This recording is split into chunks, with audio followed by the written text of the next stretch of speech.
Hello সবাইকে, আজকে যাচ্ছি সর্দির বাড়ি আইবুড়ো ভাত খেতে। তো আমি ফার্স্টে লোকাল ট্রেনে উঠে গেছি নামতলা থেকে। তারপর ওখান থেকে আমাদের যেতে হবে হাওড়া স্টেশন। হাওড়া থেকে শান্তিনিকেতন এক্সপ্রেস ছিল 10টার সময়। তো আমি বড়দির মেয়ে, জেঠু জেঠিমা সবাই মিলে ট্রেনে চেপে গেছি। তারপর আমার জেঠিমা চাউমিন বানিয়ে নিয়ে এসেছিলো বাড়ি থেকে, আর বড়দি নিয়ে এসেছিলো চা।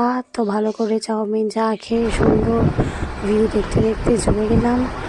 তো তারপরে সর্দির বাড়ি তোমরা এর আগেও দেখেছো, ওদের একটা সুন্দর ডগি আছে, ডিউক, বদমাস একদম। তো ওর সাথে একটু মিটফিট করে সবার সাথে একটু আড্ডা ফাড্ডা দিয়ে একেবারে খিদে পেয়ে গেছিলো অনেকটা। তো লাঞ্চ করবো বলে ওদিকে খাবার রেডি করছি। আর জানো সর্দির বাড়িতে খুব সুন্দর একটা ফুলের বাগান আছে, মানে দেখলেই মন ভরে যাবে। তো ওখানে তারপরে দিদি মেয়ে ডিম ভাজছিল, আর ওদিকে জেঠিমা খাবার রেডি করছিলো। একদম সিম্পল পাতলা ডাল, আলু ভাতের ডিমের ভাজা ছিল। তারপরে এখানে সর্দি আমার জন্য আইবুড়ো ভাতের জন্য এইটা কিনেছিল। তারপর বিকেলবেলা একটু ঘুমিয়ে টুমিয়ে রেস্ট নিয়ে আমরা চলে গেছিলাম রটন্তী মায়ের কাছে। ওখানে একটা মেলা বসেছে, খুব বড় ফেমাস মেলা, মানে ওটা বছরে একবারই হয়, রটন্তী কালী পুজোর ওই মেলাটা। তো সবাই মিলে আমরা মেলা দেখতে চলে এসেছিলাম। মানে মেলা মানেই হচ্ছে যে একটা বেশ আনন্দের ব্যাপার, কোনটা ছেড়ে কোনটা কেরবো। এখানে একদম সারি সারি একদম জিলাপি, খাজা গজার দোকান। তো দেখতে দেখতে সোজা আমরা চলে গেলাম মায়ের মন্দিরেতে পুজো দিতে। তো ওখানে মায়ের মন্দিরেতে পুজো সকালবেলায় হয়ে গেছিলো, যেহেতু আমরা সন্ধ্যাবেলা গেছিলাম। তাও আমরা প্রসাদ টসাদ দিয়ে ফুল টুল দিয়ে পুজো দিয়েছিলাম।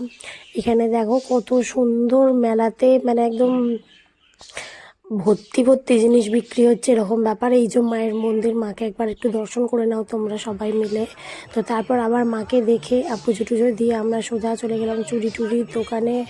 এত বড় মেলাটা, কোনটা ছেড়ে কোনটা কিনবো ভাবতে ভাবতেই মানে মাথা খারাপ হয়ে যাচ্ছিল। তো তারপরে এই যে আমরা সবাই মিলে ঘুগনি খেলাম ওখান থেকে বেরিয়ে, ঘুগনি টুগনি খেয়ে দিয়ে মেলা থেকে এবার বাড়ি ফিরছি। আমি কেনার মধ্যে দুটো কানের কিনেছি, আর এই যে 4টা কাপ কিনেছি।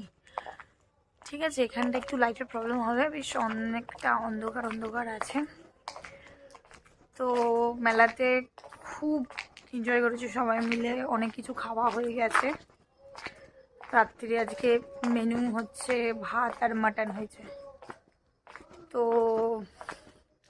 ব্লগটা এখানেই শেষ করলাম। যদি কিছু ভালো লেগে থাকে please do like, comment, share and subscribe. এখন গরম গরম ভাত খেয়ে ঘুমাবো। Good night.